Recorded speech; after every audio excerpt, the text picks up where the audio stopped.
கரூர்ல 41 பேர் படுகொலை செய்யப்பட்டதற்கு காரணமான நடிகர் விஜய் எங்கேயாவது அந்த சம்பவம் குறித்து அழுதோ வருந்தியோ எங்கேயாவது தமிழ்நாட்டு மக்கள் ஏதாவது காணொலி பாத்திருக்கீங்களா?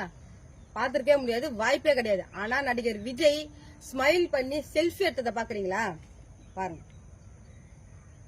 அந்த கரூர்ல அங்க சில மணி நேரத்துல அங்க மரணம், அந்த சம்பவம் நடக்கிறப்ப அங்கிருந்து எஸ்கேப் ஆகி அவரு தனி விமானம் மூலியமா சென்னை விமான நிலையத்துக்கு வராரு. இங்க விமான நிலையத்துக்கு வந்த உடனே அவரு அந்த விமான நிலையத்தில் இருக்கக்கூடிய ஊழியர்கள் கிட்ட, இங்க பாருங்க, 90கள்ல நடிகை சங்கவி கூட டூயட் பாடுறப்ப ஸ்மைல் பண்ணுவார் பாருங்க. அந்த ஸ்மைல் அப்படியே பிசு, அதாவது கொஞ்சம் கூட பிசுறு இல்லாம அவர் பண்ணியிருக்காரு பாருங்க.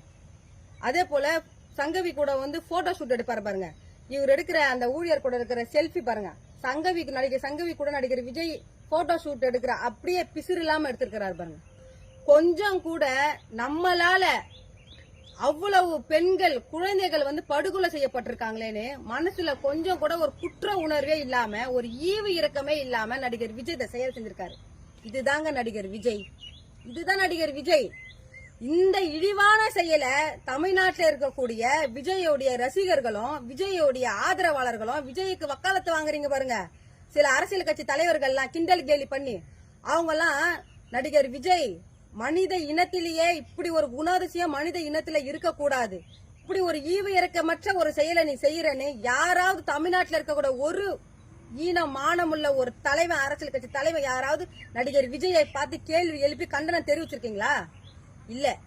மாறா மாண்புமிகு அமைச்சர் அன்பில் மகேஷ் பொய்யாமொழி அவர்கள், அவருக்கு 2 ஆம்பளை பிள்ளைங்க தான் இருக்கு, அவருக்கு பெண் குழந்தைங்க இல்லன்னு பல இடங்கள்ல அவரும் அவருடைய மனைவியும் வருந்தியதா பல இடங்கள்ல அவர் அதை சொல்லி ஃபீல் பண்ணிருக்கிறாரு.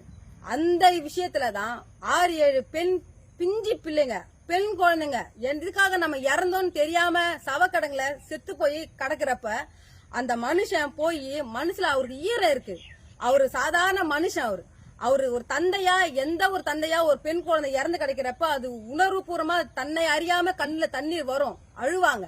அந்த ஒரு செயலை நீங்க தமிழ்நாட்டில் இருக்கக்கூடிய சில அரசியல் கட்சி தலைவர்கள் அரசியலுக்காக, அந்த ஓட்டு அரசியலுக்காக, அரசியல் பிழைப்புக்காக நீங்க கேலி கிண்டல் செய்றீங்க.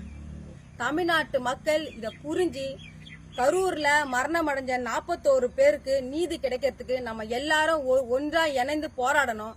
தமிழ்நாட்டு மக்கள் எங்களுக்கு உறுதுணையா இருக்கணும்னு இந்த காணொலி வாயிலா வேண்டுகோள் விடுக்கிறேன்.